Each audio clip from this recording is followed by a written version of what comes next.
I'm Beth Harbison, and today I am the face of America.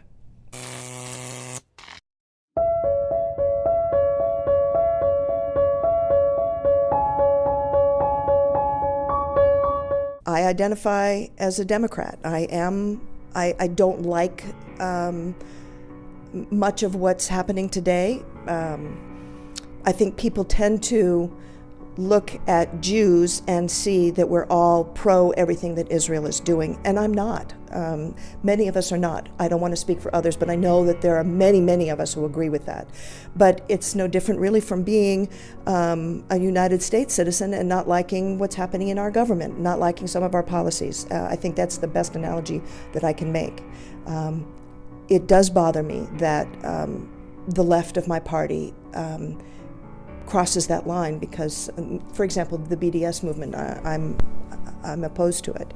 I don't think that we can say that it's the same thing as what South African apartheid was. It's very different.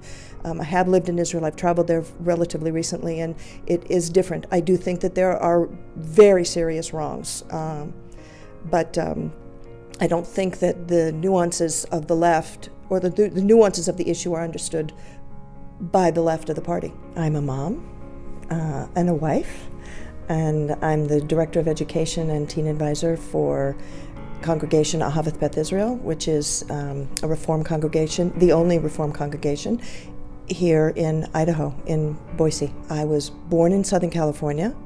When I was 16, I went to live in Israel for several years. I came back to California, but I've lived in Idaho and in New York City,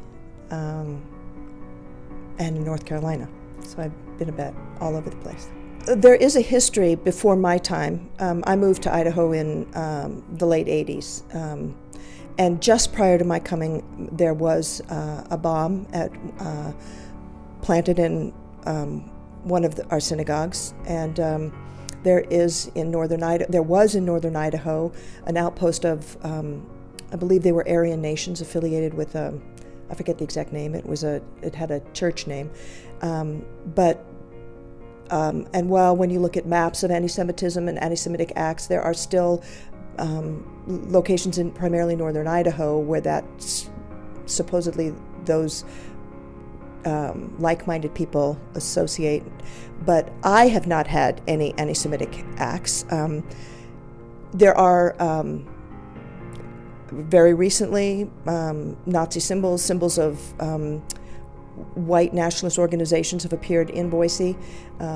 We work closely with the other minority communities and share information because it's not just against Jews. But I haven't personally experienced that. I will say that as a state, there is Boise is a melting pot. There are many, many more people in a more diverse community in Boise than other places. And so there's an effort to be sensitive to that variety. I think we're still behind, having lived in New York City, of course, and other places. There is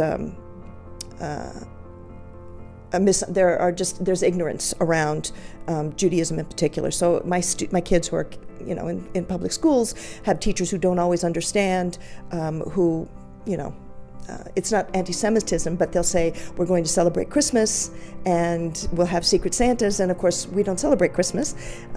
We are diverse in our congregants. We have LGBT community, transgender. I want to emphasize that also is accepted in our community and embraced. There are various religious approaches to why we practice as we do and how we are broad in our interpretation of what Judaism should and could be. My understanding of Orthodoxy, and so I hate to speak for them, I have had exposure both locally and in New York, but they interpret halakha, which are the laws, in a more conservative, one might say traditional view, or what it says is what it is, and that's from Talmud, not just from the Bible. The Talmud is our body of laws, and we have a more open interpretation, a more contemporary and progressive-looking presentation, so that it encompasses changing notions of Judaism.